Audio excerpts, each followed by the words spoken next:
Assalamualaikum warahmatullahi wabarakatuh.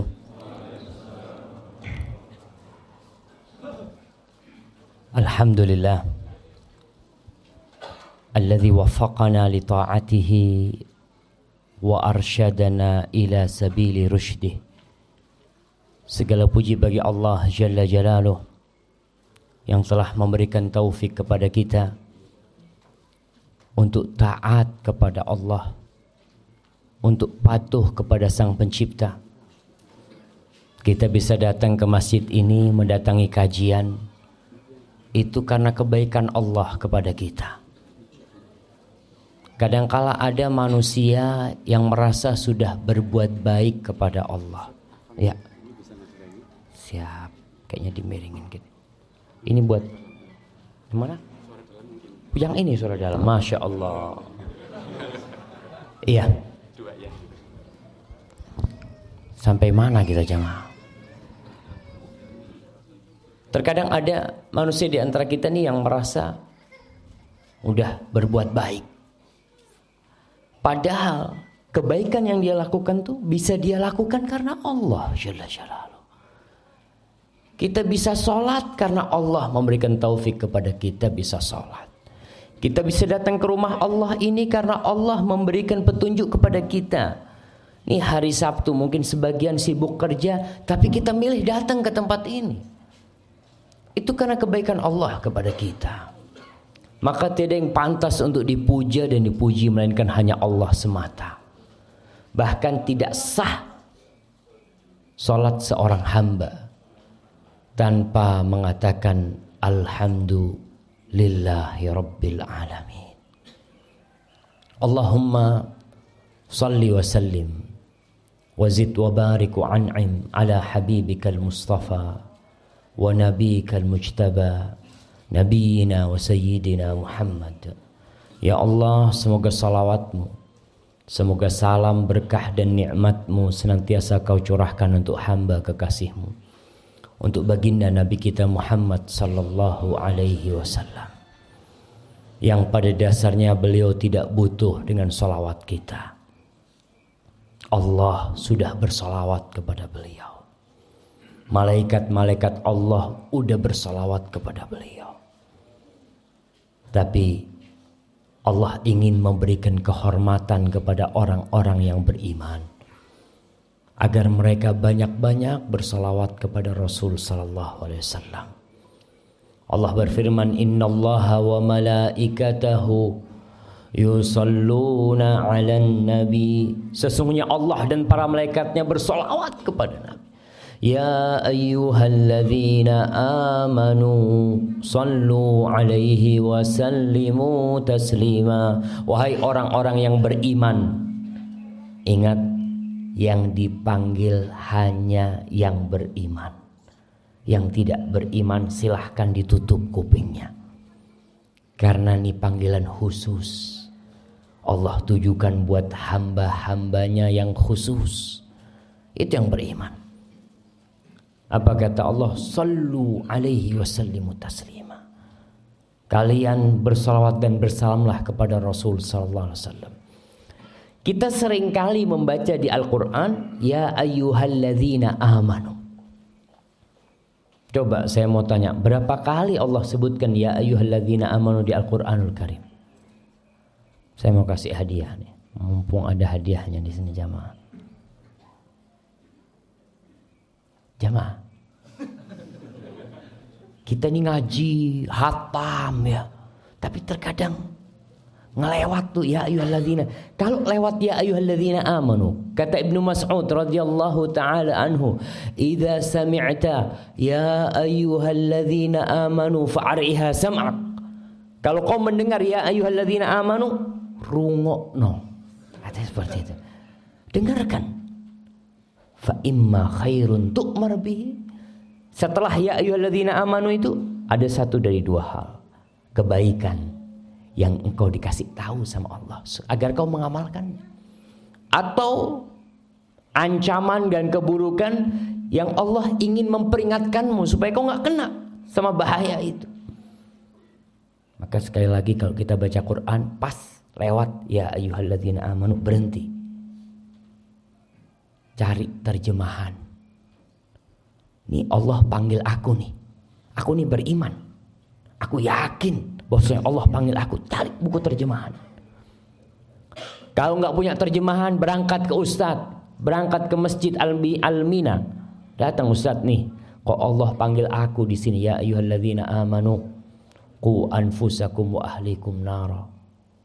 Apa artinya ustadz? Ternyata wahai orang-orang yang beriman, jagalah dirimu dan keluargamu dari api neraka. Kita tahu selama ini orang tua sibuk menyelamatkan anaknya dari kelaparan. Orang tuanya sibuk menyelamatkan anaknya dari hujan, dari panas. Tapi jarang di antara kita yang menyelamatkan anaknya dari api neraka. Ya ayyuhalladzina amanu. Coba berapa kali Allah sebutkan di Al-Quran. Jadi kalau kita ngaji itu tadarus atau pas Ramadan, kadang kala orang pada hatamin, pas lewat ya ayyuhalladzina amanu kasih tanda. Ya ayyuhalladzina amanu, halaman sekian. Terus nanti kita cari tahu. Kembali kepada salawat untuk Rasul sallallahu alaihi wasallam. Nabi alaihi salatu wasallam beliau pernah sujud syukur. Sujud syukur. Ditanya Rasul SAW, kenapa kau sujud syukur? Kata dia, atani Jibril. Jibril tadi datang kepada aku. Dia memberikan kabar gembira. Anna man shalla alayya salatan sallallahu alaihi biha asyra. Barang siapa yang bersolat satu kali ini buat aku, kata Nabi alaihi salatu wassalam, maka Allah akan bersolawat 10 kali buat dia. Nabi sujud syukur karena ternyata Allah memberikan keutamaan yang besar bagi umatnya yang bersolawat kepada Rasulullah SAW. Maka mulai saat ini, ya berusaha waktu-waktu kita isi solawat buat Nabi alaihi salatu wassalam. Masuk rumah, keluar rumah, ibu-ibu sambil nyapu rumahnya, Allahumma sholli wa sallim ala Muhammad, ya terus sambil goreng isi dengan salawat. Ada seorang wanita di Jogja, wanita tua, dia itu kalau sore berangkat ke musola dekat rumahnya. Di musola, depan musola itu ada pohon mangga atau pohon apa, daunnya banyak yang jatuh. Tiap sore dia itu dipilih daunnya itu, dikumpulin pakai tongkat, ada pakunya tuh, kumpulin. Remaja masjid itu bingung sama ibu tua ini. Ibu ini kok repot-repot, lalu pakai sapu wis mari. Tapi satu-satu dia kumpulin. Besok sorenya sama anak-anak muda tuh disapu semuanya. Ibu tua tuh datang ke masjid. Sudah bersih. Nangis ibu itu. Anak muda bingung, anak remaja masjid, kok malah nangis ibu ini? Kan seharusnya udah alhamdulillah udah ada yang bersihin gitu kan. Apa kata ibu itu? Saya dengan setiap daun itu bersolawat kepada Rasulullah SAW. Dia kumpulin. Kadang-kala ada amalan-amalan yang kita meremehkannya. Di situ ada pahala yang besar. 10 kali Allah solawat buat kita. Allah solawat. Allah yang menciptakan langit 7 lapis tuh. Allah yang memiliki bumi dan isinya bersolawat kepada kita 10 kali. Apa masih kita akan meremehkan bersolawat untuk Rasulullah SAW? Semoga solawat itu bersambung untuk istri-istri beliau. Kemudian untuk putra-putri beliau. Dan untuk cucu-cucu beliau. Dan untuk seluruh sahabat Nabi yang terutama, untuk Abu Bakar As-Siddiq, untuk Umar bin Khattab, untuk Uthman bin Affan, dan untuk Ali bin Abi Talib radhiyallahu ta'ala an ashabin Nabi ajma'in. Ma'asyal muslimin wal muslimat rahimakumullah. Ada seorang penulis dari Mesir. Dia menulis di buku dia ketika umur dia 40 tahun. Ingat kalau kita bicara 40 tahun ini 40 tahun Hijriyah. Hari ini tanggal berapa? Tanggal 21. Tanggal 21 Dzulqa'dah. Dzulqa'dah itu katanya orang Jawa bulan kecepit. Hah? Apit ya, bulan Apit ya. Kalau di Jember itu bulan kecepit kata dia. Biasanya penghasilan kata mereka berkurang kata dia.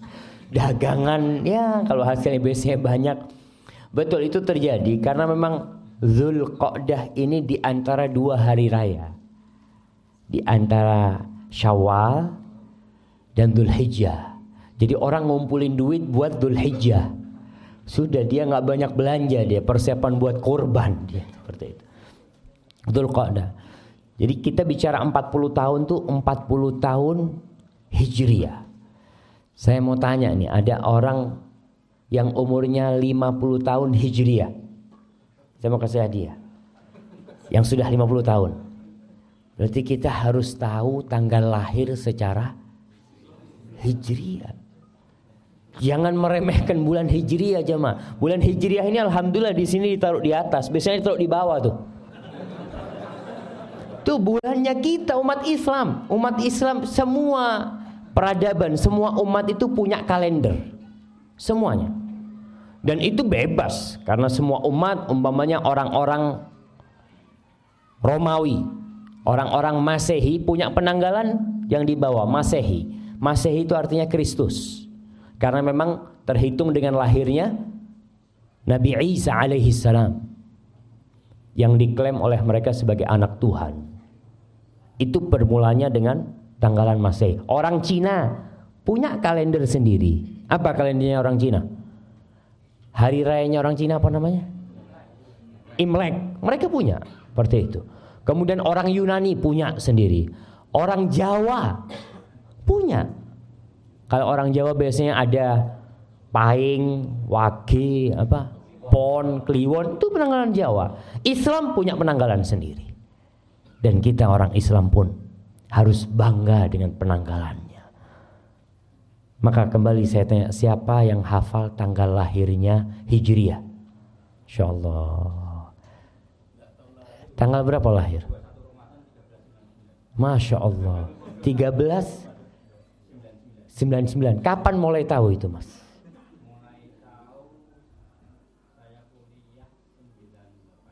Masya Allah. Barakallahu fikum. Kasih ke beliau hadiah. Iya, mana di sini yang tahu tadi? Nah, 1394. Masya Allah. Mulai kapan tahu tanggal lahirnya? Baru 2 tahun yang lalu. Nah, fadhal. Ya kebanyakan kita kan ketika lahiran aktenya itu Masehi. Ya sebagai umat Islam Masehi nggak apa-apa, udah kan memang negara kita pakainya Masehi. Tapi kita orang Islam nih, kita harus tahu kita pakai ditulis ketika lahiran tuh tulis Hijriahnya. Supaya kita tahu tatkala kita umur 40 tahun apa yang harus kita lakukan. Nabi kita Muhammad SAW umur berapa meninggal? 63 tahun Hijriah, bukan Masehi. Hati-hati. Kadang kalau ada orang ngomong berapa umurnya bapak? 63. Kayak umurnya Nabi. Loh udah sama. Nabi itu hitungannya pakai Hijriah. Jadi bapak ini Masehi sudah lebih dari Rasul SAW. Karena kira-kira setiap 30 tahun itu beda 1 tahun. Jadi kalau 100 tahun Ashabul Kahfi berapa tahun di dalam gua tidur? 309 tahun pakai bulan Hijriah. Kalau hitungan Masehi mereka 300 tahun. Karena hitungan pakai bulan itu lebih cepat. Nih, sastrawan dari Mesir ini ketika umurnya 40 tahun secara Hijriah. Dia mengatakan, "Laqad balagtu qimmatal haram. Thumma inni bada'tu al-an fi an-nuzul. ولا أدري هل سأنزل بهدوء أم تتعثر بي الطريق فأسقط إلى السبع إلى مأواي الأخير إلى القبر." Kata dia, aku sudah sampai puncaknya piramid. Jadi orang umur 40 tahun dia udah sampai puncaknya piramid. Sekarang aku nih sudah mulai turun. Jadi orang kalau sampai puncaknya nggak mungkin naik lagi. Orang sampai puncaknya gunung Sampai situ dia akan turun. Kata dia, aku nggak tahu perjalanan turunku ini akan nyaman atau perjalanan turunku itu akan cepat dan aku masuk ke dalam kuburan. Karena ada orang yang 40 tahun, 41 mati. Nggak nunggu tadi disebutkan 60 tahun. Kemudian dia mengatakan, dia mengingat tentang angan-angan dia. Ketika dia masih kecil ya, dia ingin punya ini, punya itu. Biasa anak-anak kecil kan punya cita-cita. Ketika umur 40 tahun, dia sudah mulai berpikir. Aku sudah mulai berpikir untuk mengumpulkan bekal menuju ke kuburan. Ma'asyiral muslimin rahimakumullah. Umur umat Rasul sallallahu alaihi wasallam sebagaimana disebutkan oleh beliau, a'maru ummati baina sittin wa sab'in.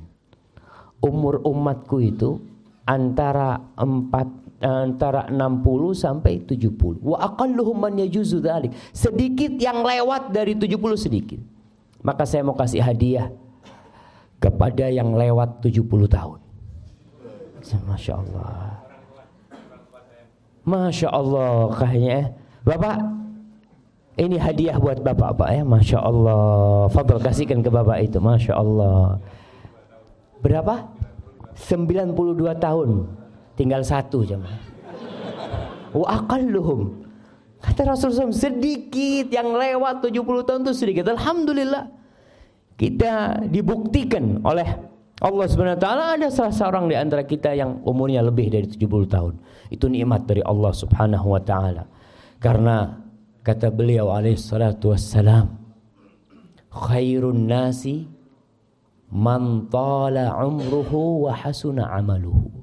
Sebaik-baiknya manusia adalah yang panjang umurnya dan baik amalannya. Wa syarrun nas man tala umruhu wa sa'a amaluhu. Seburuk-buruknya manusia adalah yang panjang umurnya, buruk amalannya. Kita ini kalau ada orang banyak berbuat dosa, banyak membuat keributan di warga paga sini, apa yang kita lakukan? Kita akan melihat, Allah muka-muka cepat mati wong iku ya. Betul. Karena memang orang buruk sekali dia. Bertambah umur dia, bertambah keributan di kampung ini.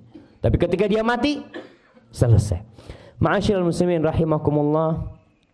Sebagian ulama membagi kehidupan manusia itu jadi 3 bagian. 20, 20, 20. 20 itu masa muda. Tambah 20 sampai umur 40 tahun tuh masa kematangan. Matang tuh, kalau buah itu udah matang tuh. Setelah itu sudah masa persiapan untuk mati. Allah Subhanahu wa taala berfirman di surat Al-Ahqaf ayat 15. Jadi nanti dibaca tuh surat Al-Ahqaf ayat 15 berkaitan dengan umur 40 tahun ini. Allah mengatakan hatta idza balagha ashuddahu wa balagha 40 sanah qala rabbi auzi'ni, sehingga tatkala seorang hamba itu sampai puncak kematangan dia, sampai umur 40 tahun, dia berkata, Rabbi auzi'ni, ya Allah bantulah aku ya Allah, an ashkura ni'mataka allati an'amta alayya, agar aku dapat mensyukuri nikmat yang kau berikan kepada aku, wa ala walidai, dan nikmat yang kau berikan kepada kedua orang tuaku, wa an a'mala salihan, dan bantulah kami untuk beramal soleh, wa aslih li fi dzurriyyati, dan perbaiki untukku di keturunanku. Inni tubtu ilaika wa inni minal muslimin. Aku bertobat, aku kembali kepadamu dan aku termasuk orang-orang Islam. Ma'asyiral muslimin, umur 40 tahun adalah umur yang seharusnya orang berpikir lebih panjang lagi. Dia berada di persimpangan jalan terakhir. Persimpangan jalan terakhir ini terakhir. Kalau kau salah pilih jalan, habis. Seakan-akan di depan situ dia jalan ke kanan, jelas menuju ke surga, jalan ke depan menuju ke neraka, jalan ke kiri nggak tahu, nggak jelas. Tapi ada orang yang umur 40 tahun masih bingung mau milih yang mana dia.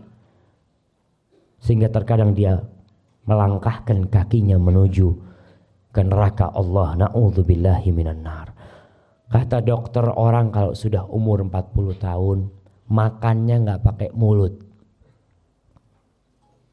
Makannya pakai otak. Makannya tuh mulai mikir. Ini kolesterol, enggak.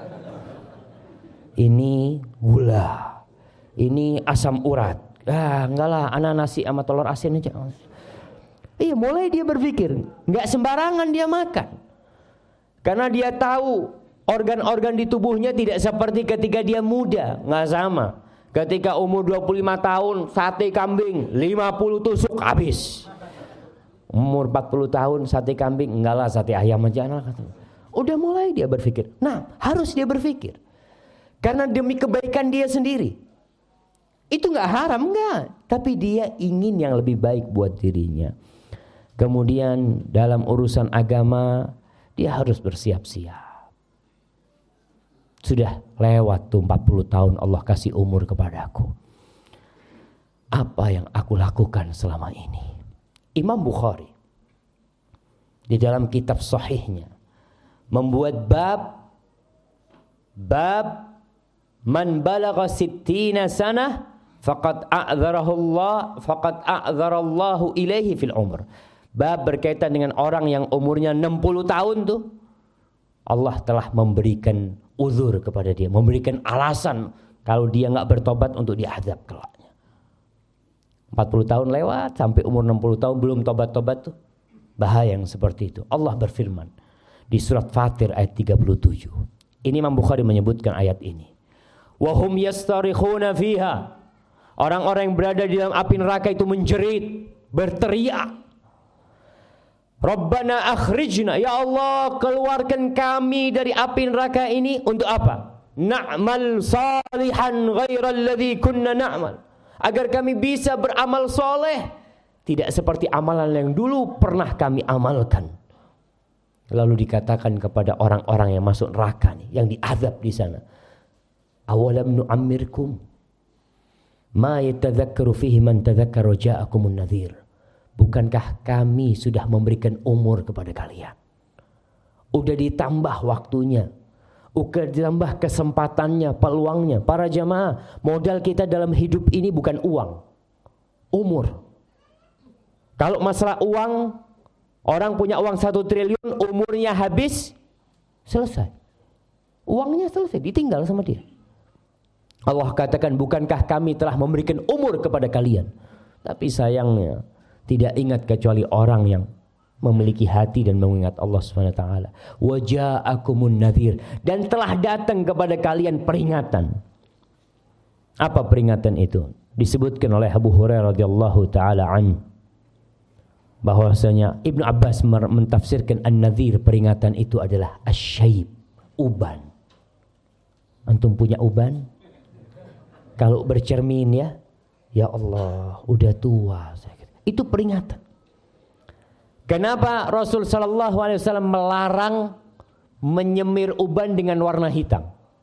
Boleh mau dirubah ubannya dengan warna merah, coklat, hijau, kuning ya.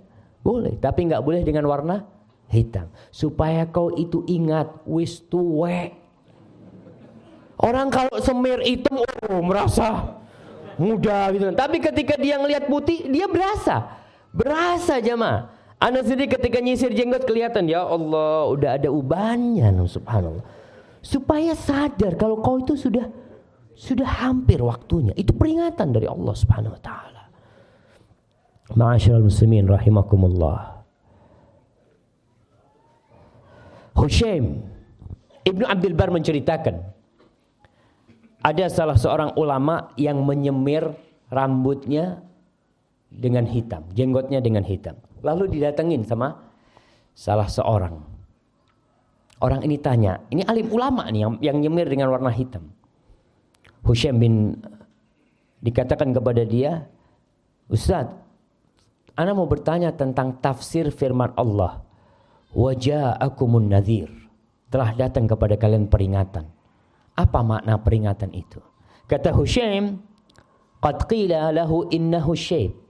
Ada riwayat yang mengatakan yang dimaksud dengan peringatan adalah uban.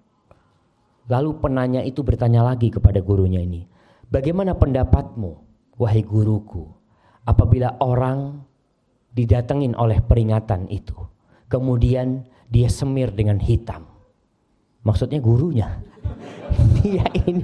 Dia ini mau negur gurunya. Bagaimana wahai guruku, orang yang kedatangan peringatan itu kemudian dia menyemir peringatan itu dengan warna hitam. Lalu Hushaim ingat dan meninggalkan semir dengan warna hitam.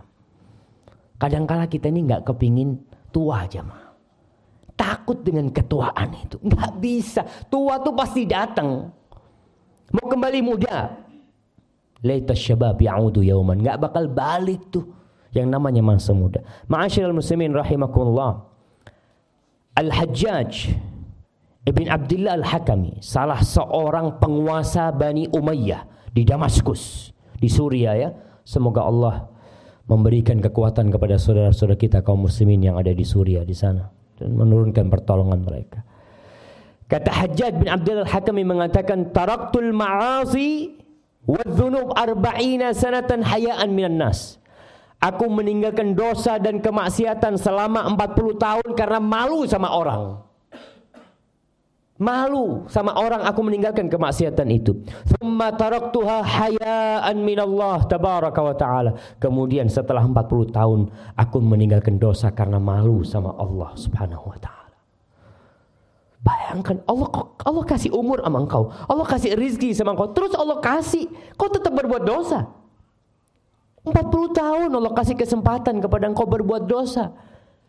Masa kau gak kembali kepada Allah subhanahu wa ta'ala? Ma'asyiral muslimin rahimakumullah. Kalau kita melihat ya ucapan-ucapan ulama-ulama salaf, peringatan-peringatan yang mereka berikan kepada yang umurnya 40 tahun. An-Nakhi berkata, kana yuqali sahibil arba'in ihtafid binafsik. Dikatakan kepada orang yang umurnya 40 tahun dulu, inti jaga-jaga diri ya. Inti jaga-jaga diri. Ada orang naik motor, kena serangan jantung, plak, mati. Ada orang yang mati di tempat kemaksiatan. Kita sering mendengar cerita orang-orang yang minum oplosan itu. 5 orang mati sekaligus. 7 orang mati sekaligus. Rata-rata ya gitu. Orang-orang yang lupa dengan Allah subhanahu wa ta'ala. Ma'asyiral muslimin rahimakumullah. Apa amalan yang perlu dipersiapkan kalau sudah umur 40 tahun? Itu poin yang akan kita bicarakan. Yang belum umur 40 tahun, ya siap-siap mempersiapkan diri. Karena ala bisa karena biasa. Allah subhanahu wa ta'ala berfirman, wa wassaynal insana biwalidayhi ihsana hamalathu ummuhu kurhan wa wada'athu kurhan wa hamluhu wa fisaluhu 30 syahra hatta idza balagha ashuddahu wa balagha 40 sana. Allah menceritakan, kami telah mewasiatkan kepada manusia agar berbuat baik kepada kedua orang tuanya. Kemudian Allah ceritakan tentang peran seorang ibu. Ibu kita tuh mengandung kita selama 9 bulan. Dalam kondisi lemah ya. Subhanallah. Saya tahu istri saya sudah melahirkan 5 anak. Dan saya tahu persis bagaimana kondisi dia ketika dia hamil ya. Kemudian ketika dia mau melahirkan, Allahu Akbar. Kita harus sadar, kita pun pernah seperti itu di perut ibu kita. Ibu kita susah mengandung kita. Dalam kondisi wanita ini lemah, ditambah dengan beban di perut dia. Kemudian menyusui selama 30 bulan, hamil dan menyusuinya, kira-kira seperti itu. Kemudian ketika umur 40 tahun, biasanya orang ini sudah mapan hidupnya. Sudah mulai punya istri, mulai punya anak, mulai sibuk dengan pekerjaannya, lupa sama orang tuanya. Lupa. Sebagian orang mengatakan, Ustaz, anak ini udah punya istri, anak ini udah punya anak. Kata dia, nah, kau punya anak. Tapi kau harus tahu bahwasanya orang yang paling berhak kau hormati di muka bumi ini adalah orang tuamu. Apalagi ibu. Maka doa orang yang umur 40 tahun ini, Rabbi auzi'ni an ashkura ni'mataka allati an'amta alayya wa ala walidayya. Nikmat yang kau berikan kepadaku dan kepada kedua orang tuaku. Maka orang kalau sudah umur 40 tahun, dia buka lembaran dia. Sampai mana aku sudah berbakti kepada orang tuaku, kepada bapak ibuku. Pernah seorang sahabat datang kepada Rasul sallallahu alaihi wasallam. Dia mengatakan, ya Rasulullah, man haqqun nas bihusni sahabati. Siapakah manusia yang paling berhak mendapatkan penghormatan dari aku, kebaktianku? Apa kata Rasulullah SAW? Ummuk, ibumu. Lalu tanya lagi sahabat, summa man, setelah ibu siapa? Rasulullah SAW? Summa ummuk, kemudian ibumu lagi. Tanya lagi sahabat, summa man, kemudian siapa wahai Rasul sallallahu alaihi wasallam? Summa ummuk, kemudian ibumu.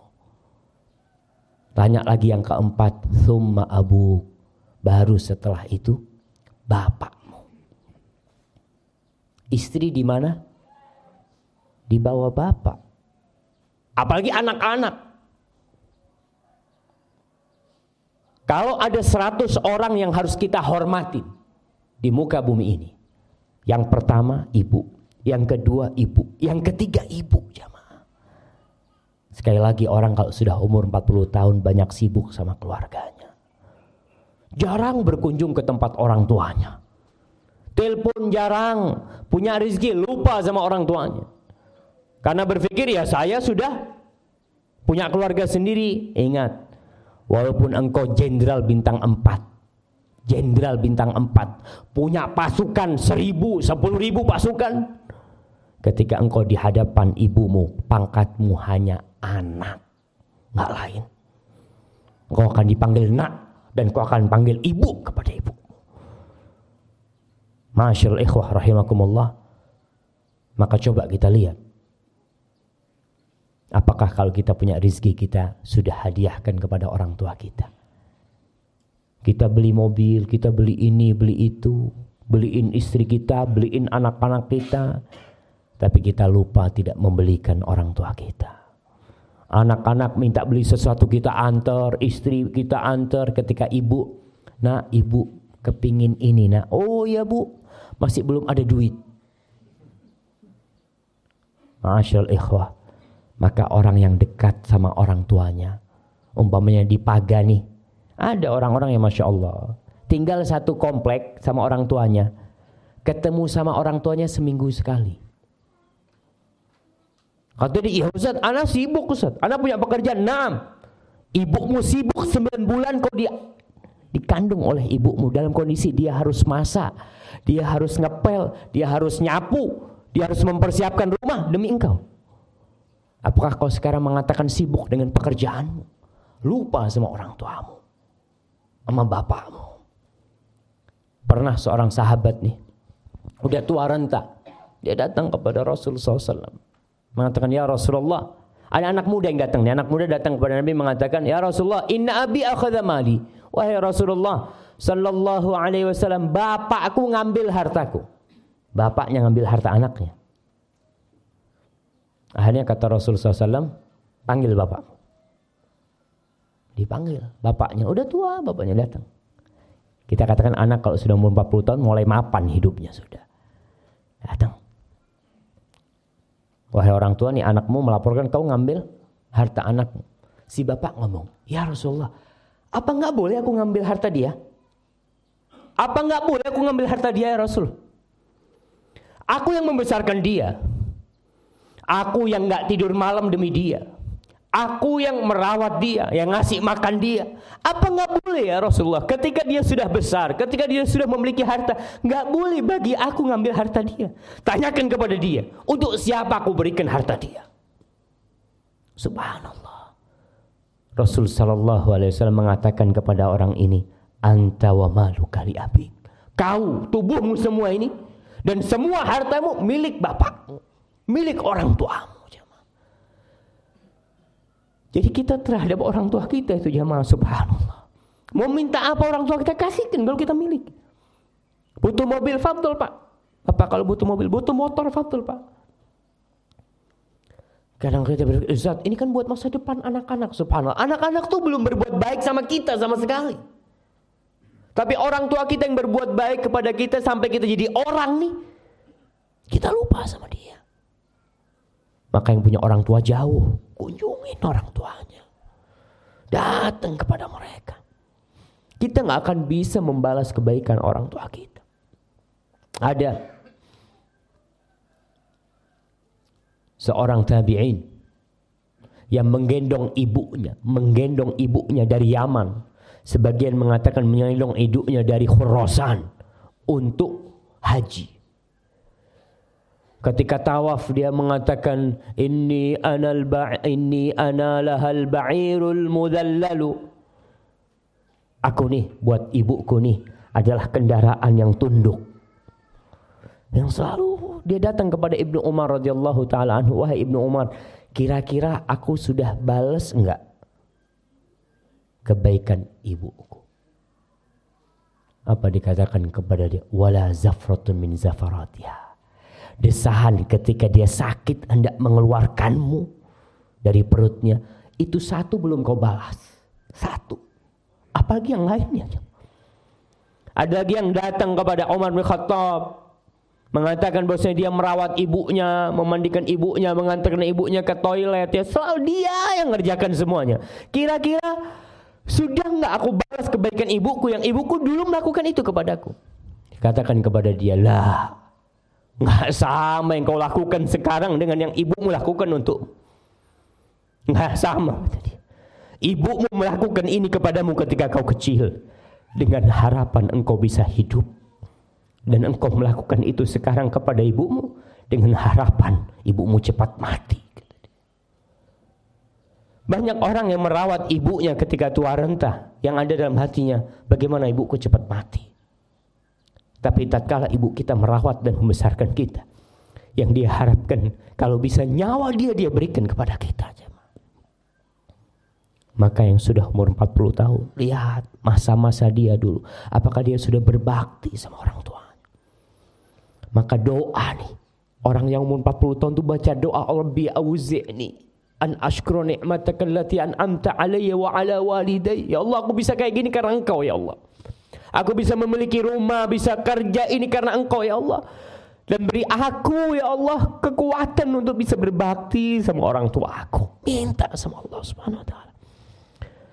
Ma'asyiral muslimin rahimakumullah.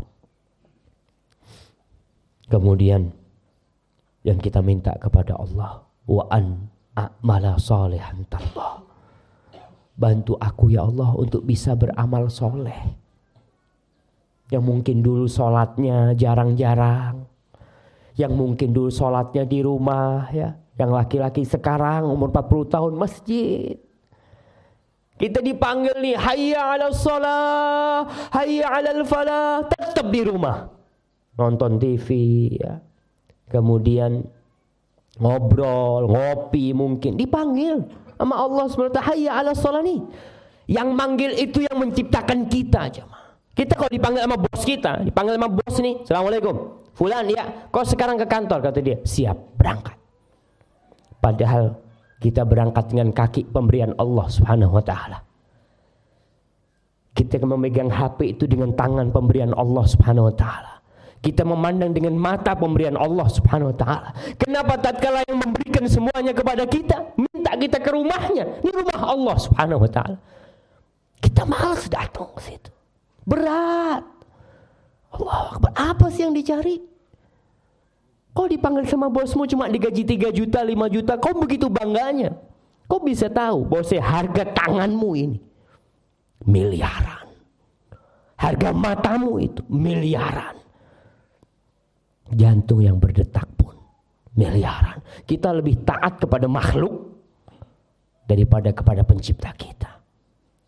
Maka sekali lagi, yang umur 40 tahun ya, khususnya, bukan berarti yang sebelum itu enggak, yang umur 40 tahun lebih dia tanya,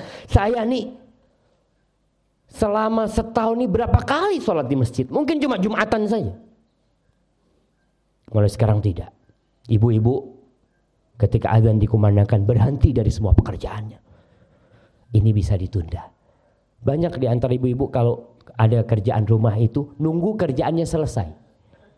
Kata dia nyapu ya gitu ya. Azan, oh ya tak mari no sih.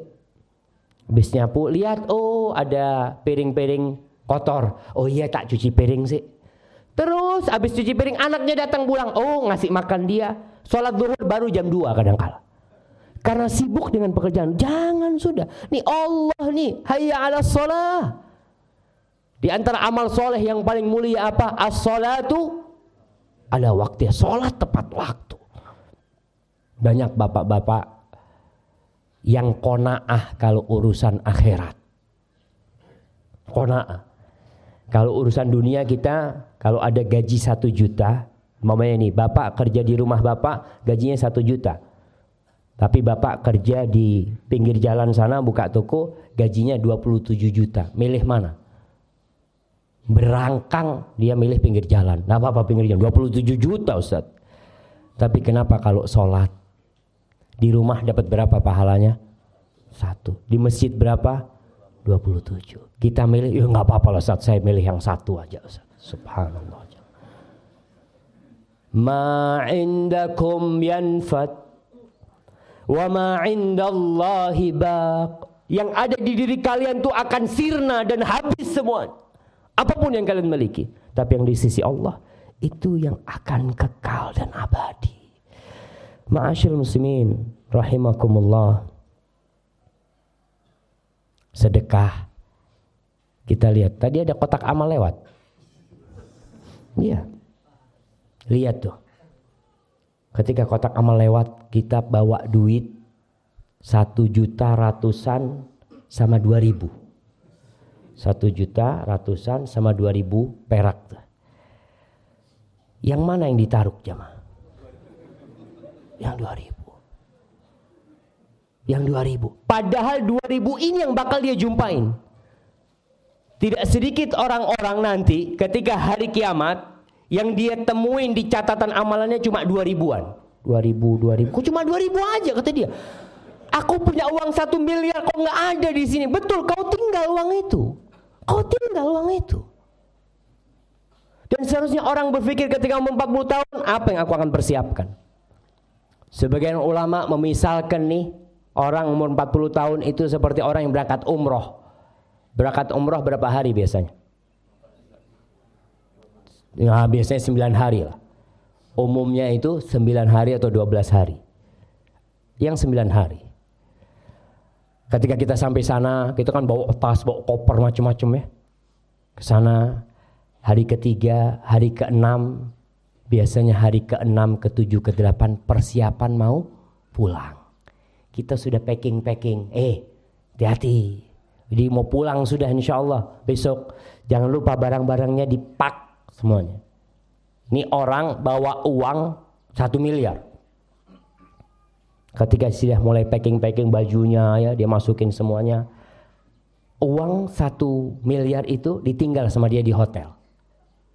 Dia pulang ke Indonesia bawa tas. Ditanya, "Mas loh, sampean duit 1 miliarnya mana?" "Saya tinggal di Mekah." "Loh, waras sampean Mas." "Kok tinggal?" Dikata, "Iya." Orang kan kalau yang akan dibawa, yang dia bawa itu yang mahal, yang berharga. Tapi kenapa kita yang kita sedekahkan mesti yang tidak berharga? Itu yang akan kita temui di catatan amal kebajikan kita. Ketika dihitung-hitung semua nggak akan ada tuh 1 miliar tuh. Yang ada 2.000, 3.000, 100, 500. Yang 1 juta, 2 juta nggak ada.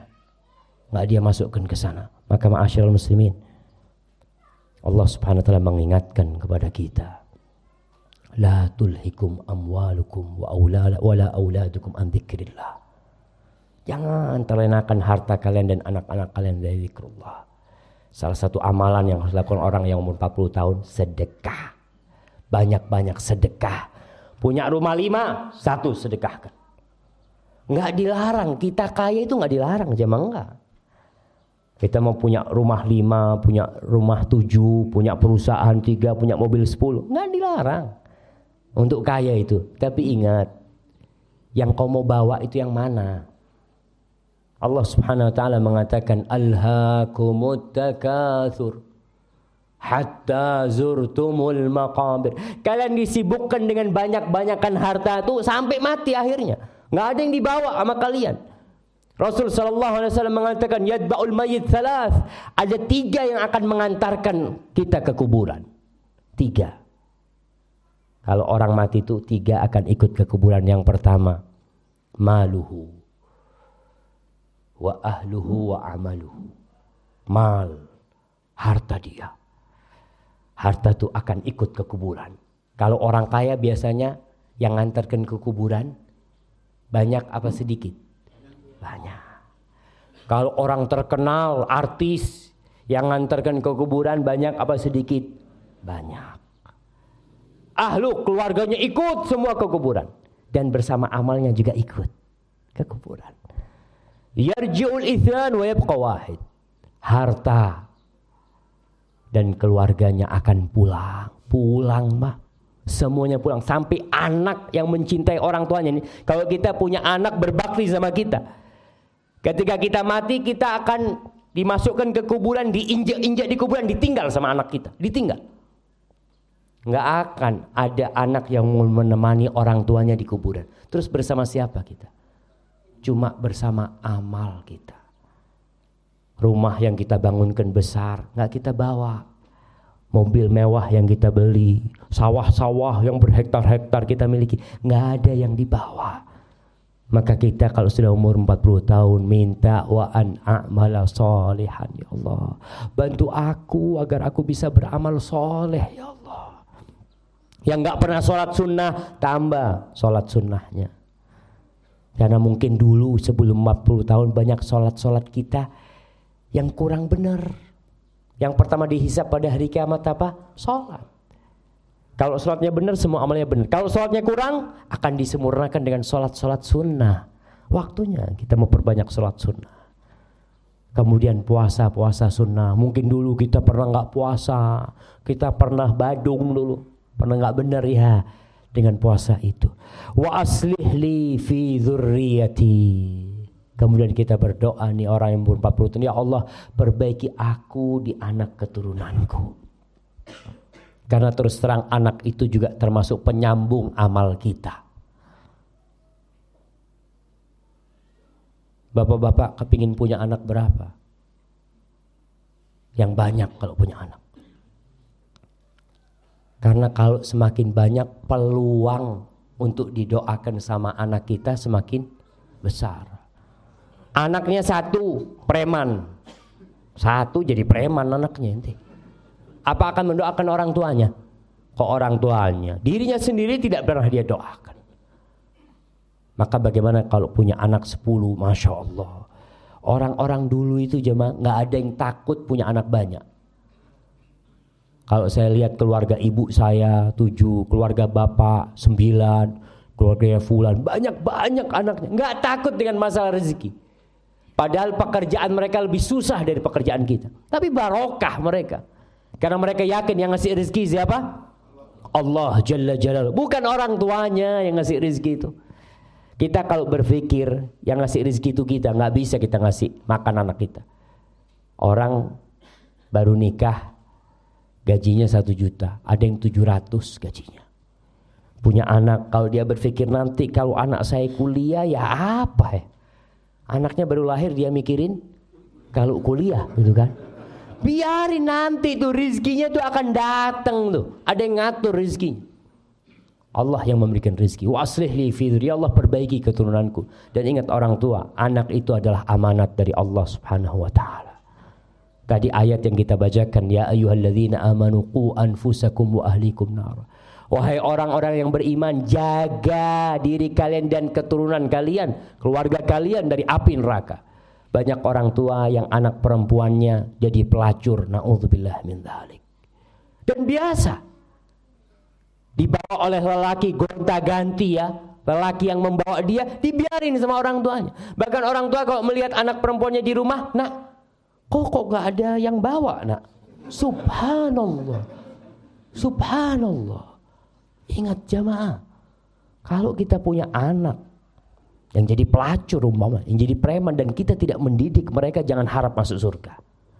Sebelum kita mempertanggungjawabkan tuh anak-anak kita, mereka akan pegangin kita di hari kiamat. Ya Allah, nih bapakku gak pernah ngajarkan kepada aku sholat. Nih bapakku gak pernah ngajak aku ke masjid. Nih ibuku yang kerjanya ya Allah cuma arisan sana arisan sini, anaknya gak pernah diurusin. Maka hati-hati, kita minta sama Allah supaya keturunan-keturunan kita diperbaiki. Jadi anak-anak yang soleh dan benar. Inni tubtu ilaik. Ya Allah, aku bertobat kepadamu. Aku kembali kepadamu ya Allah. Atas segala dosa-dosa yang kita lakukan. Ya waktunya taubat sudah. Ma'asyiral muslimin rahimakumullah. Kalau anak muda berbuat dosa, itu masih lumrah. Tapi tetap dosa ya. Jangan dikatakan lumrah, oh berarti gak apa-apa, tetap dosa. Rasul sallallahu alaihi wasallam bersabda, "Thalathatun la yukallimuhumullah yaumal qiyamah wa la yuzakkihim wa la yanzuru ilaihim wa lahum adzabun alim." Ada 3 manusia yang Allah tidak akan berbicara dengan mereka pada hari kiamat. Allah tidak akan memandang mereka. Allah tidak akan menyucikan mereka, dan mereka akan mendapatkan azab yang pedih. Yang pertama, syaikhun zanin, orang sepuh yang berzina. Orang tua yang berzina. Tuh umur 40 tahun tuh sudah tua tuh orang sudah. Udah tua, udah sakit-sakitan masih berzina. Yang seharusnya dia ke rumah Allah bertobat, masih melakukan dosa. Syekhun zanin. Tapi biasanya godaannya memang semakin berat. Orang itu kalau sudah umur 40 tahun, kita katakan tadi sudah mapan, hartanya sudah mulai banyak, udah punya villa, udah punya ini, punya itu. Godaan wanita semakin kuat sama dia. Tapi syahwatnya itu sudah semakin menurun seharusnya. Tidak seperti anak muda. Tapi ternyata dia berzina, maka Allah tidak akan melihat kepada dia pada hari kiamat. Wa malikul kadzab, raja, penguasa yang suka berdusta, yang menjanji-janjikan kepada rakyatnya tapi tidak pernah dia tepatin. Syekhun kadzab, Allah tidak akan melihat kepada mereka. Wa ailun mustakbir, orang miskin yang sombong. Wis miskin, sombong. Kalau orang kaya sombong, dosa. Orang miskin sombong, lebih dosa lagi. Tetap kita katakan orang sombong, orang kaya sombong, ya nggak apa-apa, dosa, tetap dosa para jamaah. Ma'asyiral muslimin rahimakumullah. Kita terkadang dilupakan dengan dosa-dosa yang pernah kita lakukan karena sibuk cari dunia. Pagi berangkat kerja, jam 7 pulang jam 4, terus rutinitas seperti itu aja. Dia lupa kalau dulu saya pernah berzina, ya Allah. Dulu saya pernah berbuat ini, pernah berbuat ini. Tobat sama Allah SWT. Karena ada orang yang berpikiran kalau dia itu berzina sebelum menikah terus kawin, dosa zinanya gugur. Tidak. Karena orang berpikir ada sekarang nih anak-anak yang menikah karena sudah tabrakan katanya. Karena sudah kecelakaan akhirnya dinikahkan. Dan tidak bertobat kepada Allah SWT. Rumah tangganya kacau, ribut terus. Gara-gara dia lupa nih dosa dia. Dia harus kembali kepada Allah SWT. Bukan dengan dapat buku hijau selesai, tidak. Dia harus kembali kepada Allah SWT.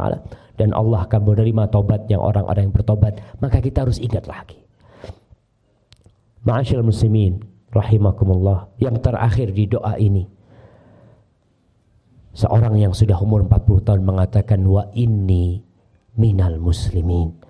Aku termasuk orang-orang Islam. Orang-orang yang berserah diri kepada Allah Subhanahu wa taala. Karena memang pesan Allah, wala tamutunna illa wa antum muslimun. Jangan mati kau kecuali dalam kondisi muslim. Ma'asyiral ikhwah rahimakumullah. Kita lihat orang-orang yang umurnya 40 tahun. bangun villa. Kalau di daerah Purworejo di mana villanya biasanya jemaah? Hah? Nggak ada. Oke lah, orang-orang Jakarta. Umur 40 tahun, 50 tahun, sukses bangun villa. Bangun villa di Bandung. Bangun villa di Bogor. Udah bangun villa, selesai nih. Villanya 2 hari mati. Dia belum pernah menempatin villa itu. Kena serangan jantung, kena apa? Seorang syekh cerita, ada seorang laki yang kaya raya, dia membangun rumah apartemen, disebutkan miliaran yang dia keluarkan untuk membangun rumah itu. Setelah selesai, kena serangan jantung. Dikunjungin sama sohibnya ketika sudah mau mati nih, kata dia. Maka dikatakan, gimana menurut ente nih istri ana nih? Kalau ana mati, kawin lagi dia. Rumah ini dinikmatin sama dia dan suami dia. Betul. Antum bisa bayangin. Kadang-kala kita menumpuk dunia bukan untuk diri kita, yang menikmatin orang lain. Disebutkan ada seorang juga yang membangun villanya. Villanya itu dikasih marmernya dari batu yang dari Brazil itu apa namanya? Onik. Sekarang kan musim batu akik nih ya. Antum kadang-kala orang punya koleksi akik, 100 akik di lemarinya. Ada yang dia bawa mati. Satu pun gak ada yang dia bawa. Bahkan akan dilepas sama anaknya. Kalau bapaknya mati pakai akik, akan dibiarin sama anaknya. Oh, cok pak eman-eman pak. Pak mati wis kono. Ibunya ketika mati dengan kalung emasnya dan gelang-gelang emasnya, cincin emasnya, apa anaknya tega membiarkan emas? Bukan tega sama ibunya ya. Tega sama emasnya itu dibawa mati ibunya. Nggak akan tega dia. Ya salah siapa? Ibu tidak mensedekahkan. Kalau ibu sedekahkan, ibu akan bawa ke kuburan. Tapi sekarang itu hak kita. Iya, hak ahli waris. Dilepas. Nih, yang Syekh cerita ada seorang membangun villa. Kemudian lantainya itu pakai batu onik. Dikatakan sampai 2,5 tahun dia menghiasi villanya itu. Kurang beberapa hari, udah selesai nih, dia mau datang ke villa itu, mati jamaah. Dan itu realita yang tidak bisa dipungkirin. Apa kita tetap akan menjadi budak-budak dunia? Kunu min abna'il akhirah. Jadilah kalian dari anak-anak akhirat. Karena dunia ini akan hancur lebur. Yang kita bawa tuh hanya yang kita sedekahkan dan amal soleh kita. Rasul SAW pernah bertanya kepada para sahabatnya, ayyukum malu warithihi ahabbu ilaihi min malih. Siapa di antara kalian yang harta ahli warisnya lebih dia cintai daripada harta dia? Kata para sahabat, nggak ada Rasul. Semua pasti lebih cinta dengan harta dia sendiri. Masa cinta dengan hartanya orang lain? Dengan harta ahli warisnya. Kata Rasul SAW, maluk, hartamu itu ma akaltahu fa'afdat, yang kau makan kemudian habis jadi kotoran. Wa ma labistahu fa'ablat, yang kau pakai kemudian jadi usang. Wa ma anfaqta fa'abqait, dan yang kau sedekahkan kemudian kau simpan.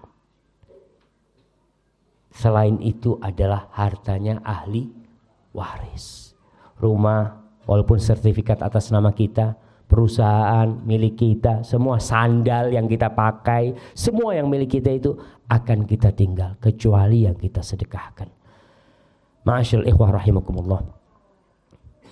Sekali lagi, banyak-banyaklah berdoa. Dibaca nih surat Al-Ahqaf ayat 15, dihafalin. Sering-sering kita baca, Rabbi auzi'ni an ashkura ni'mataka allati an'amta alayya wa ala walidayya wa an a'mala salihan tardaha wa aslih li fi dhurriyyati inni tubtu ilaika wa inni minal muslimin. Anaknya diajarin, nak sini nak, doakan bapak nak ya. Bapak ini sudah tua, ajarkan kepada anak kita, nak mintakan ampun buat bapak nak ya. Ajarin sama anak kita. Karena kita ingin anak-anak kita diperbaikin. Banyak orang tua yang lebih berat anaknya tidak sekolah daripada anaknya tidak sholat. Subuh adzan dikumandangkan, anaknya nggak dibangunin. Kenapa? Masih kecil, kata dia. Ya Ustaz, masih kecil Ustaz. kan belum wajib sholat. Tapi ketika jam 7 diobrak-abrik anaknya suruh sekolah. Apa sekolah wajib? Lebih wajib mana antara sekolah dengan sholat? Sholat. Maka tolong perhatikan yang seperti itu. Hadza wallahu a'lam bishawab. Itu yang bisa kita kaji pada kesempatan kali ini. Dan pada penghujung acara ini saya sampaikan nasihat dari Abu Darda radhiyallahu taala anhu. Istrinya Ummu Darda pernah meminta sesuatu kepada Abu Darda. Ya, namanya perempuan kadang-kala dia minta yang neko-neko. Banyak istri itu mintanya yang macam-macam gitu kan. Akhirnya Abu Darda mengatakan kepada istrinya, tasabbari. Fa inna amamana aqabatan ka'udan la yujawizuha illa akhafun nasi himlan. Kata Abu Darda, wahai istriku, sabar kau. Kalau mungkin keinginanmu, kebutuhanmu tidak bisa aku berikan, sabar kau. Di depan kita ini ada jalan yang susah, yang terjal, yang gak ada orang bisa melewatin jalan itu kecuali yang bawaannya sedikit. Orang-orang yang bawaannya sedikit insya Allah bisa melewatin seperti itu. Maka dunia ini hanya jembatan untuk menuju kampung akhirat. Tinggalkan semuanya. Kita ketemu nanti di akhirat. Kargukan barang-barang besar ini. Nanti berjumpa kelak di padang mahsyar sana. Berjumpa kelak di timbangan kita. Berjumpa kelak di sirat. Sampai kelak berjumpa dengan kita di dalam surga Allah subhanahu wa ta'ala. Hadza wallahu a'lam bishawab. Wa sallallahu ala nabiyyina Muhammad wa ala alihi wa sahbihi wasallam. Barakallahu fikum. Baik. Silakan masuk ke, mungkin dibacakan saja. Terima kasih. Alhamdulillah sudah kita ikuti pencerahan dari Ustaz Syafid. Kita lanjutkan sesi tanya jawab. Silahkan boleh ditulis. Langsung saja yang pertama. Assalamualaikum warahmatullahi wabarakatuh. Waalaikumsalam warahmatullahi wabarakatuh. Bagaimana caranya kita memohon ampunan karena kita dan istri kurang berbakti kepada orang tua, tetapi orang tua sudah meninggal. Jazakallahu khairan. Barakallahu fikum ya, Masya Allah. Itulah jamaah, terkadang banyak di antara kita yang sudah terlambat. Rasul sallallahu alaihi wasallam mengatakan, syaqiyun abdun adraka abawaihi aw ahadahuma fil kibar falam yudkhilahul jannah. Celaka seorang hamba, sengsara seorang hamba yang hidup dalam kondisi masih memiliki orang tua yang sudah sepuh, tapi ternyata orang tua yang sudah sepuh itu tidak bisa memasukkan dia ke dalam surga. Karena mungkin tadi dia tidak berbakti kepada kedua orang tuanya. Kalau sudah mati, tiket masuk surga dia sudah selesai. Kalau lewat tiket paling dekat kita tidak bisa masuk surga, apa akan pakai tiket yang jauh sama masuk surga Allah Subhanahu wa taala. Namun pintu taubat itu terbuka. Bagi seorang yang belum berbakti kepada orang tuanya di masa hidupnya, yang pertama yang harus dia lakukan adalah istighfar untuk keduanya. Rabbighfirli wa liwalidayya warhamhuma kama rabbayani shaghira. Yang kedua yang bisa dia lakukan adalah bersedekah untuk kedua orang tuanya. Dia punya rezeki, orang tuanya ninggalin warisan, bangunkan masjid buat orang tuanya, wakaf buat orang tuanya. Itu mungkin yang bisa kita lakukan setelah meninggalnya mereka. Yang ketiga, berbuat baik kepada teman-teman orang tua kita atau kerabat dia, apalagi kepada paman kita, kepada bibi kita, berbuat baik kepada mereka. Karena Rasul sallallahu alaihi wasallam mengatakan, inna min abarril birri silatur rajuli ahla wuddi abih. Termasuk kebaktian yang paling maksimal. Termasuk kebaktian paling maksimal itu seorang anak berbuat baik kepada orang-orang yang dicintai oleh orang tuanya. Seorang muslim berbuat baik sama orang tuanya itu bukan karena orang tuanya ada di depan dia, tidak. Kita nggak munafik. Kita kadang-kadang sama orang tua kita pura-pura baik, di belakang kita mencela orang tua kita. Tidak. Orang tua kita nggak ada, udah mati, tetap kita berbuat baik kepada orang tua kita. Tadi berbuat baik kepada teman-teman orang tua kita. Kita datang ke rumah mereka, kita kasih, ya kalau ada sedekah-sedekah buat mereka, kita potong kurban, kita ingat dengan teman-teman orang tua kita.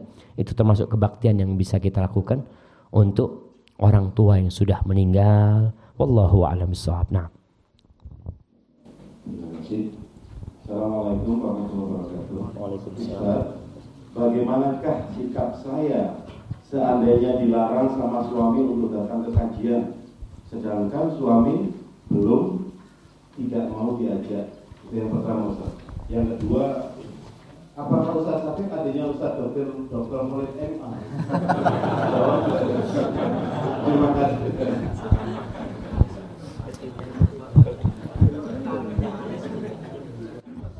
Iya, bismillah. Berkaitan dengan bagaimana seorang istri yang dilarang oleh suami untuk datang ke pengajian. Para suami harus tahu bahwa perempuan-perempuan itu, walaupun mereka ada di bawah kekuasaan seorang lelaki sebagai suami, mereka tetap adalah hamba-hamba Allah. Rasul sallallahu alaihi wasallam mengatakan kepada para suami, la tamna'u ima Allah masajidallah. Jangan kalian larang wanita-wanita hamba-hamba Allah itu untuk datang ke masjid-masjid Allah, ke rumah-rumah Allah. Nggak boleh suami melarang istrinya ke rumah Allah Subhanahu wa ta'ala. Nggak boleh. Itu suatu perbuatan dosa tatkala dia melarang istrinya ke rumah Allah. Istri mau sholat ke masjid. Memang wanita lebih baik sholat di mana? Di rumah. Tapi kalau istrinya mau ke masjid, boleh suami melarang? Nggak boleh. Mengatakan, bang, aku kepingin sholat subuh di masjid. Apa yang bisa dia lakukan? Ya tafadhali. Itu hakmu untuk ke rumah Allah. Tapi tetap harus izin kepada suami. Karena jangan sampai suami pulang, istrinya hilang gitu kan. Mana istriku, nggak ada. Padahal istrinya ada di masjid. Bagaimana posisi istri yang dilarang datang kajian? Ya berusaha untuk mengambil hati suaminya ya. Jangan sampai pengajian itu kan dalam artian nggak harus di masjid. Bisa jadi kita dapat kajian lewat radio, lewat apa, ya, lewat TV, atau kita bisa baca buku. Tapi tetap kalau untuk keluar rumah izin sama semua suaminya. Doakan suaminya mudah-mudahan terbuka pintu hatinya sehingga mengizinkan dia untuk datang ke rumah Allah SWT. Ma'asyiral muslimin wal muslimat rahimakumullah, kita hidup ini penuh ujian semuanya. Ada bapak yang diuji sama anaknya, ada anak yang diuji sama bapaknya, ada suami yang diuji sama istrinya, ada istri yang diuji sama suaminya. Kita lihat para nabi umpamanya, Nabi Nuh alaihissalam, siapa ujian beliau? Istrinya. Nabi Ibrahim alaihissalam, siapa ujian beliau? Bapaknya. Nabi Nuh juga alaihissalam, siapa ujian dia? Anaknya Nabi Nuh. Nabi Lut seperti itu. Jadi itu hidupnya ujian, maka perlu kesabaran kita menghadapi hal itu. Kalau dikatakan apakah anak saudaranya Ustadz Khalid, adiknya nah, saya adiknya Dr. Khalid Basalamah, walaupun tidak dilahirkan dari satu rahim. Nah, karena innamal mu'minuna ikhwah. Jadi memang marga Basalamah ini termasuk marga yang datang dari Yaman, dari Hadramut sana. Mereka banyak di Indonesia. Ya salah satunya Dr. Khalid Basalamah termasuk yang turun di mana? Di Makassar sana. Adapun kakek saya waktu pertama datang ke Indonesia ini turunnya di Padang dulu. Dari Padang ke Jakarta. Seperti itu mungkin. Wallahu a'lam bishawab. Ini ada yang mengkonsultasi. Bismillahirrahmanirrahim. Assalamualaikum warahmatullahi wabarakatuh. Kepada Ustaz Dr. Syafiq Binta Hasan Basalamah yang saya hormati, izinkan saya bertanya beberapa hal. Ada 3 hal. Yang pertama, apakah boleh wanita Arab atau wanita Arab turunan di Indonesia dipinang oleh pria non-Arab yang tidak bermarga tapi satu akidah, yaitu Ahlus Sunnah wal Jamaah? Nah, Masya Allah. Yang kedua, satu-satu aja, satu. Kecuali berkaitan. Saya tertarik dengan satu gadis Arab. Ini konsultasi saya tertarik dengan salah satu gadis Arab turunan. Kebetulan marganya sama dengan Ustadz. Dan saya berteman dengan ayahnya cukup dekat. Dan tiap subuh suka berangkat ke masjid bareng saat di Pekalongan sana, dari Pekalongan kan. Tapi anaknya, gadis yang dimaksud tidak mengenal saya, hanya saja memiliki cukup informasi tentang dia. Maka layak dan adakah harapan saya untuk mempersiapkannya? Yang ketiga, ini berlanjut. Mohon nasihat Ustadz terkait hal itu. Nah, insyaallah. Barakallahu fikum ya. Rasul sallallahu alaihi wasallam ketika haji wada, beliau mengumpulkan semua sahabatnya yang berjumlah 114.000 kira-kira pada waktu itu. Di antara pesan yang beliau sampaikan alaihi salatu wassalam, ala la fadla li arabiyyin ala a'jamin wala li a'jamin ala arabi illa bittaqwa kullukum min adam wa adam min turab. Kata Rasulullah SAW, semua kalian ini diciptakan dari satu, dari Nabi Adam alaihissalam, dan Adam diciptakan dari tanah. Jadi bahan dasar semua manusia ini sama, dari tanah.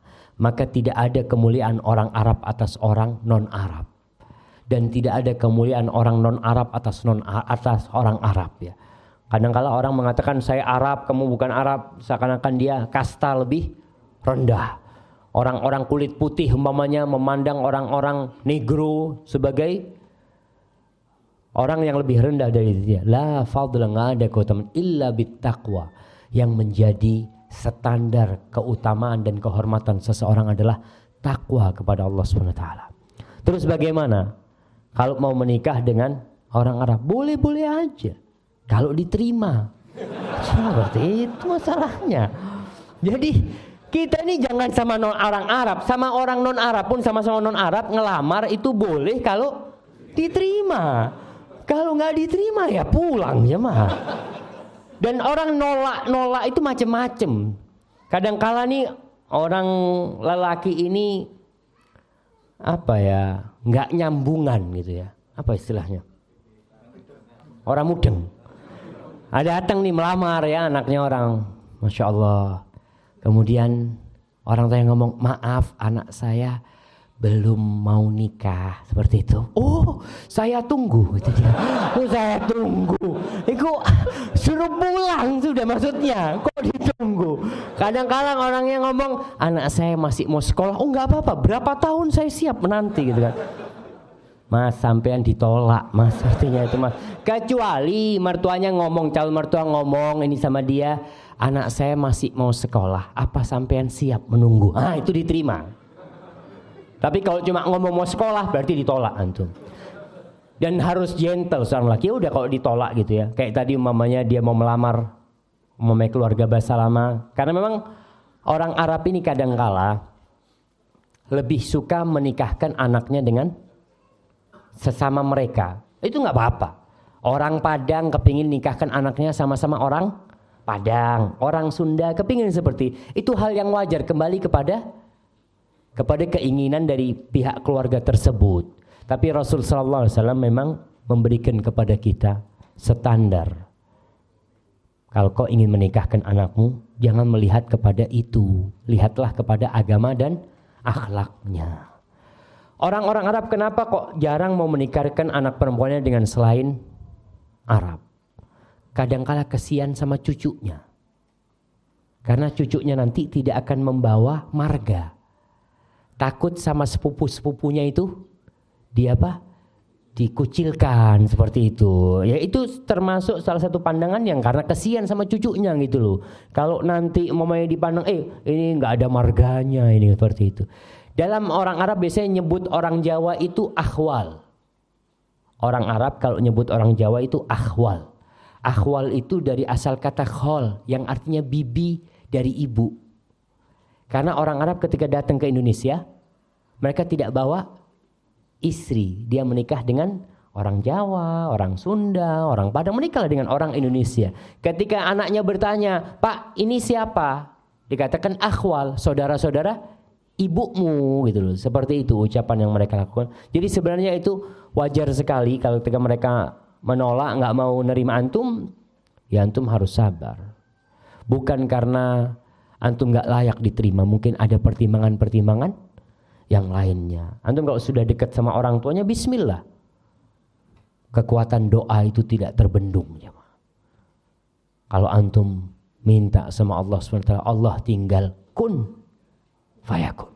Jadi ketika ditolak, insya Allah ada yang lebih baik dari dia. Karena tidak hanya dia wanita di muka bumi ini.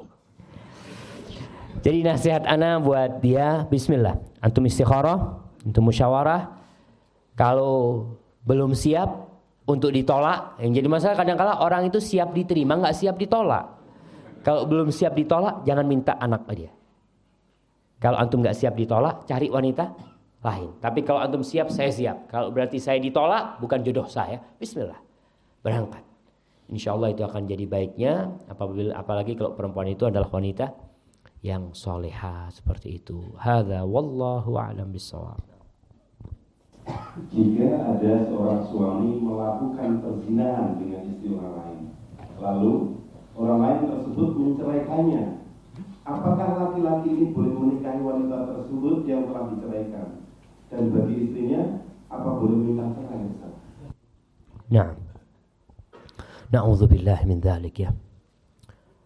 Perzinaan di Indonesia ini, dan itu juga salah satu tanda-tanda kiamat ya, banyaknya perzinaan di mana-mana, sampai kehidupan tetangga sama tetangga berzina. Na'udzubillah min dzalik. Bagaimana kondisi seorang lelaki yang berzina dengan istrinya orang? Dia harus bertobat kepada Allah Subhanahu wa taala.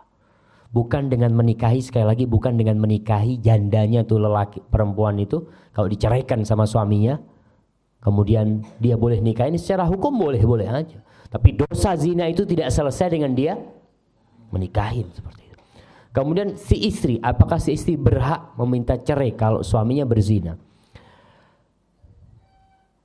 Ada dua hal yang membolehkan istri meminta cerai kepada suaminya. Dua hal ini bermuara di satu hal, yaitu tidak bisa menegakkan hukum Allah di rumah itu. Kalau si istri merasa, Ustaz, ana lihat suami ana nih secara fisik ganteng, dia nggak ada masalah, tapi yang jadi masalah akhlaknya seperti itu, Ustaz. Dia berzina sama istri orang, na'udzubillah min dzalik. Apakah boleh dia minta cerai? Boleh dalam kondisi seperti itu. Tapi kalau suaminya bertobat, jangan terburu-buru bercerai. Kadang-kala kita melihat kepada anak-anak kita, kepada keluarga kita, kalau suaminya bertobat. Tapi kalau suaminya tidak bertobat, di kampung ini banyak ya, di desa-desa itu, dia kalau suaminya berzina nggak apa-apa, asalkan jangan kawin lagi. Itu ada pandangan seperti itu. Dia kalau suaminya kawin lagi, kiamat. Tapi suaminya berzina ke tempat pelacuran, dia tenang-tenang saja. Hati-hati, kalau itu menikah lagi itu halal. Berzina nih bawa penyakit ke rumah dia, bawa azab dan murka Allah ke rumah kita. Apalagi kita mendiamkan hal yang seperti itu. Maka ingat, termasuk dosa paling besar perbuatan zina itu. Semoga Allah menjauhkan kita dari perbuatan zina itu. Wallahu a'lam bishawab. Bagaimana salat Ustaz jika sudah terlanjur menikah melalui jalur pacaran? Melalui jalur pacaran. Ada sudah jelas. Nah ya, berkaitan dengan pacaran. Apa sih pacaran itu jemaah? Kayaknya nggak perlu didefinisikan pacaran itu. Orang kenal sama perempuan di jalan, kenalan, salaman, setelah itu duduk bareng, lalu jalan-jalan, lalu masuk hotel, lalu nanti ngelamar, menikah. Itu termasuk dimurkain oleh Allah Subhanahu wa taala. Nyentuh perempuan yang bukan mahramnya, boleh apa nggak boleh? Nggak boleh jemaah. Anaknya orang nih, jangan sembarang-sembarang kau memandang wanita yang bukan mahramnya. Apa kata Allah Subhanahu wa taala? Wa qul lil mu'minin yaghuddu min absarihim. Katakan kepada orang-orang yang beriman hendaklah dia menundukkan pandangan mereka. Rasul sallallahu alaihi wasallam itu ketika berbaiat dengan wanita-wanita, beliau tidak membaiat dengan tangan beliau. Kalau lelaki-laki itu datang masuk Islam, berjanji sama Nabi, salaman Nabi sama mereka. Karena lelaki, tapi kalau perempuan, Nabi enggak. Sekarang di Indonesia ini salaman, cipika, na'udzubillah min dzalik, acara di televisi, tidak tahu saya kapan pernah melihat acara itu. ada ketemu fans, artis laki ketemu sama fan perempuan. Itu fan perempuannya dipegang, dipeluk. Na'udzubillah. Muslim. Kalau kafir fadl nggak apa-apa. Kau tuh orang Islam, kau harus tahu hukum sebagai seorang Muslim. Kau tuh hamba Allah, budaknya Allah kau itu. Maka kalau tadi sudah kadung pacaran dan kemudian menikah, banyak-banyak istighfar atas dosa yang pernah dia lakukan. Dan orang tua harus carikan menantu yang baik, ya. Harus carikan suami yang baik buat anaknya supaya anaknya hidup berbahagia kelaknya. Hadza wallahu a'lam bissawab. Nah. Mana yang harus didahulukan, Ustaz? Ukhuwah Islamiyah, ukhuwah wataniyah, ukhuwah basyariyah? Masyaallah. Jadi memang kalau kita melihat ukhuwah ini ada macam-macam. Yang pertama tadi disebutkan ada ukhuwah insaniyah. Sama-sama manusia. Ya memanglah kita sama-sama manusia. Kemudian ukhuwah qaumiyah, mungkin sekarang disebut wataniyah. Saudara satu qabilah, satu suku, satu negara. Dan ada ukhuwah Islamiyah. Mana yang harus didahulukan? Ingat bahwa semua persaudaraan yang tidak dibangun di atas ketakwaan kepada Allah Subhanahu wa taala itu akan sirna dan musnah nantinya. Kita satu kerabat, satu nasab, satu darah. Tapi kalau tidak dibangun persaudaraan kita di atas iman kepada Allah SWT, maka tidak akan ada artinya. Ukhuwah Islamiyah itu yang pertama. Tapi kita hidup umpamanya seperti di Indonesia. Kita di Indonesia ada orang kafir, tetangga kita non muslim, ya kita punya kewajiban menghormati dia. Rasul SAW ketika hidup di kota Madinah, beliau berdampingan dengan orang-orang Yahudi. Dan Rasul menghargai mereka. Selama mereka tidak berbuat kejahatan, Nabi membiarkan mereka. Dan itu perintah dari Allah Subhanahu wa taala agar kita berbuat baik. Innallaha ya'muru bil adli wal ihsan, berbuat baik kepada semuanya. Kepada binatang pun kita berbuat baik kepada mereka. Tapi tidak sampai melampaui batas-batas. Karena kalau toleransi di negeri kita ini melampaui batas. Contohnya urusan agama. Natalan umpamanya, Natal. Boleh nggak kita mengucapkan Natal kepada tetangga kita yang non-muslim? Kita bantu dia, kita bangunin rumah dia. Dia sakit kita bawa ke dokter, kita punya rezeki kita bagi, itu boleh. Itu urusan sosial. Tapi urusan agama, lakum dinukum waliyadin. Ini urusan ibadah ini sudah. Dia merayakan hari kelahiran Tuhan. Ketika kita datang mengatakan itu berarti kita ikut melestarikan hal itu, tidak. Jadi kalau nanti mungkin kita punya, kadang-kadang banyak pertanyaan, Ustaz, bos ana nih non muslim Ustaz, kata dia. Dia kalau lebaran mengucapkan selamat hari raya. Kalau Natalan gimana Ustaz? Kalau saya nggak mengucapkan nggak enak. Ya ucapkan sama dia, datang ke tempat dia. Bos, lakum dinukum waliyadin, bos. Nah, supaya tahu memang lakum dinukum waliyadin. Berarti bosnya, oh ya terima kasih gitu kan bosnya. Ya supaya tahu kita muslim. Kita ini dididik untuk tauhid, untuk la ilaha illallah. Nggak ada Tuhan tiga, nggak ada Tuhan tiga. Tuhan itu satu. Kita baca qul huwallahu ahad, qul ya ayyuhal kafirun. Kita dididik untuk tauhid. Kok pas Natalan kita mengucapkan selamat Natal, selamat atas kelahiran Tuhanmu. Kita mengucapkan selamat. Ya enggak lah, jamaah. Kalau lebaran sekedar lebaran Idul Fitri, tidak ada hubungan mungkin dengan urusan ketuhanan, tapi ini Natalan berurusan dengan tauhid. Hati-hati yang seperti itu. Hadza wallahu a'lam bissawab. Nah. Assalamualaikum.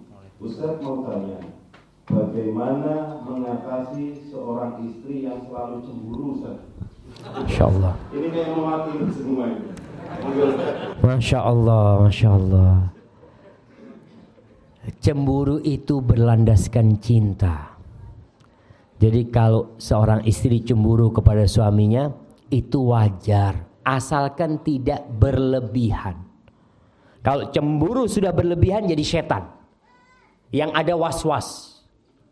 Suaminya pulang agak malam, oh kayaknya wis kawin meneng. Seperti itu. Apa? Enggak, husnudzon sama suaminya, ibu-ibu. Kemudian bagaimana sikap suami? Suami ketika mendapati istrinya pencemburu, dia hargai kecemburuan istrinya, diarahkan kepada yang lebih baik.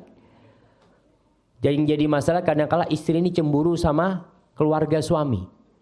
Cemburu sama adiknya suami, cemburu sama ibunya suami, itu lebih berat lagi. Itu bukan cemburu, yang ada itu namanya hasud, iri dengki. Ketika suami ngasih kepada ibunya, apa kata istri? Kok enak ibu dikasih terus? Allahu Akbar. Tuh ibu, suami itu yang melahirkan suamimu. Suamimu bisa kayak gini gara-gara ibunya. Jadi bapak ketika menghadapi kecemburuan suaminya, ya dijelaskan. Harus dibuka. Kemudian ibu-ibu juga dikasih nasihat. Tidak suka mencurigai suaminya. HP suaminya dibukain ya. Suaminya lagi masuk kamar mandi diambil. Dompet suaminya dibuka. Mungkin ada apa macam-macam. Itu termasuk perbuatan yang tidak hak ya. Karena hal itu akan membuat rumah tangga jadi kacau akhirnya nantinya. Tapi kalau memang sudah ada bukti, umpamanya suaminya berbuat yang tidak benar, dinasehati, ngobrol sama suaminya dengan cara yang baik.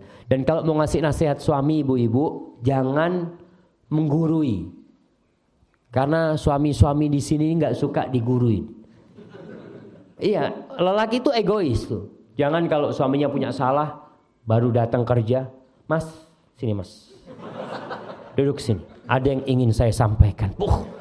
Nggak seperti itu kalau mau ngomong sama suami ya. Udah bikinin teh macem-macem, ambil dipijetin ya. Mas boleh saya ngomong Mas? Dengar tuh suaminya tuh. Iya ada apa dik? Baru kasih nasihat. Insya Allah dengar seperti itu. Hadza wallahu a'lam bishawab. Ini kayaknya sudah waktunya nih. Terakhir. Nah. Ada beberapa pertanyaan yang memang agak sama ya Ustaz ya. Ya.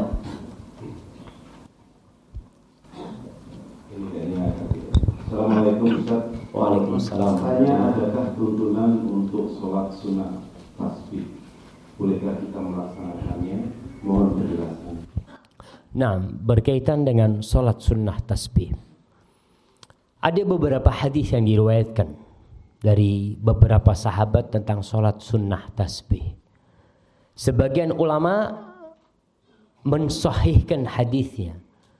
Di antara yang mensahihkan umpamanya Syekh Albani rahimahullahu ta'ala, sehingga sholat sunnah tasbih bisa diamalkan berdasarkan hadis itu. Tapi sebagian ulama memandang hadisnya itu lemah, karena tidak ada riwayat dari Rasul SAW beliau mengamalkannya. Dalam kondisi seperti ini, maka saya melihat kita harus berlapang dada ketika ada yang mengatakan saya mau sholat sunnah tasbih Ustaz. Ya monggo, tafadhol. Karena memang hadisnya disahihkan oleh para ulama. Tapi umpamanya saya beranggapan hadisnya itu lemah Ustaz, karena ulama-ulama menjelaskan hadisnya itu lemah. Ya silahkan, jangan dilaksanakan ketika menghadapi seperti itu. Karena memang kondisinya hadisnya itu berada di tengah. Bisa jadi sahih, bisa jadi dhaif, bisa jadi hasan, bisa jadi dhaif. Dan kita yang ingin mengamalkan fadhol, cuma pengamalannya sholat sunnah tasbih itu tidak harus berjamaah. Kadang kala ada orang yang sholat tasbih kalau berjamaah baru sholat. Enggak, ya udah sholat di rumah. Yang mau sholat sunnah tasbih itu termasuk sholat sunnah yang dianjurkan berdasarkan hadis yang disahihkan oleh Syekh Albani rahimahullahu ta'ala. Hadza wallahu a'lam bishawab. Mungkin itu yang menjadi penutup perjumpaan kita hari ini, karena masih ada acara selanjutnya nanti ini. Apabila yang saya sampaikan benar itu dari Allah subhanahu wa ta'ala, kalau ada yang salah dan kurang berkenan itu dari diri saya sendiri, Allah dan Rasulnya terbebaskan dari kesalahan itu. Wa subhana rabbika rabbil izzati amma yasifun, wa salamun alal mursalin, walhamdulillahi rabbil alamin. Wassalamu alaikum warahmatullahi wabarakatuh.